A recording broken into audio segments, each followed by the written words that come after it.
The first letter of Paul to the Corinthians, chapter 7. Teaching on marriage. Now concerning the things about which you wrote, it is good for a man not to touch a woman. But because of sexual immoralities, each man is to have his own wife, and each woman is to have her own husband. The husband must fulfill his duty to his wife, and likewise the wife also to her husband. The wife does not have authority over her own body, but the husband does. And likewise the husband also does not have authority over his own body, but the wife does.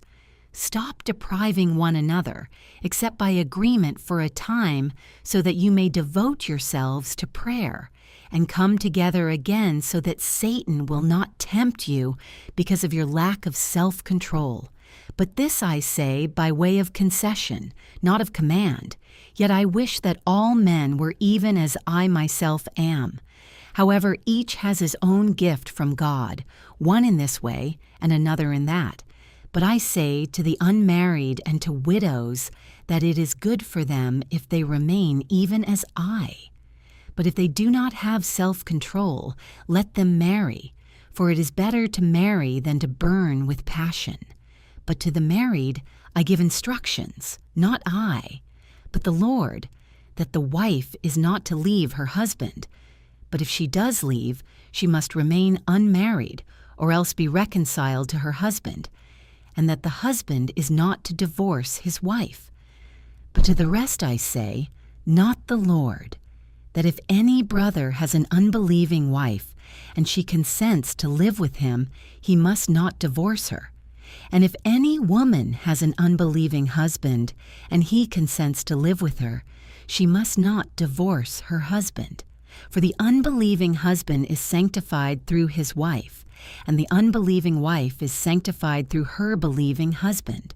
For otherwise your children are unclean, but now they are holy. Yet if the unbelieving one is leaving, let him leave. The brother or the sister is not under bondage in such cases, but God has called us in peace. For how do you know, wife, whether you will save your husband?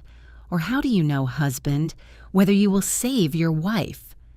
Only as the Lord has assigned to each one, as God has called each, in this way let him walk. And so I direct in all the churches. Was any man called when he was already circumcised? He is not to become uncircumcised. Has anyone been called in uncircumcision? He is not to be circumcised. Circumcision is nothing and uncircumcision is nothing, but what matters is the keeping of the commandments of God. Each person is to remain in that state in which he was called. Were you called as a slave? Do not let it concern you. But if you are also able to become free, take advantage of that. For the one who was called in the Lord as a slave is the Lord's freed person. Likewise, the one who is called as free is Christ's slave. You were bought for a price. Do not become slaves of people.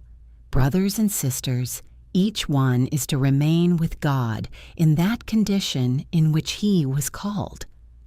Now concerning virgins, I have no command of the Lord, but I am offering direction as one who, by the mercy of the Lord, is trustworthy. I think then that this is good in view of the present distress, that it is good for a man to remain as he is. Are you bound to a wife? Do not seek to be released. Are you released from a wife? Do not seek a wife. But if you marry, you have not sinned, and if a virgin marries, she has not sinned. Yet such people as yourselves will have trouble in this life, and I am trying to spare you.